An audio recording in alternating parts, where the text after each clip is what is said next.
So I mean, that kind of leads me into like my closing question, right? Would be like final words of wisdom for.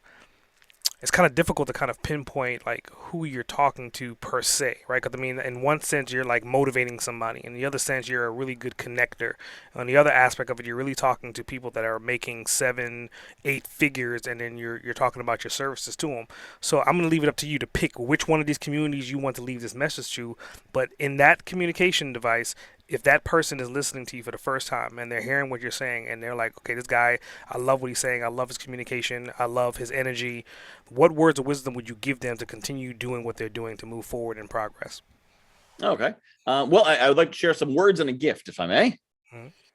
So the words is one of my go-to lessons. It's which is that you can become a connector as soon as you decide to become a connector.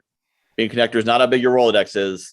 It's when you set your mindset of I'm going to make connections for the people I meet. That's how you grow your network. That's what I started with, and that's how I got where I am now. And if people want to learn more about it, if they go to guywhoknowsaguy.com, at the top, they can put in their email address and they will get by email an ebook of my book, which I've never actually read an entire ebook in my life. I've tried, but I can't do it, which is why I have recorded my book as an audio book, because I listen to a lot of those.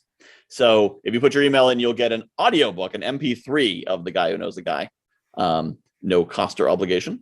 But then you can learn a bit more of those strategies and ideas. And I on my list of things to do is to write the sequel to that, which is the internet version. The Guy Who Knows a Guy goes online, but I'm a little busy right now. I have written the first like 4 pages of it, so I'm on my way. But a lot of the universal concepts about how to connect with people, the mindset, whatnot, is in the original book, and I think people get a lot out of it if they take a listen.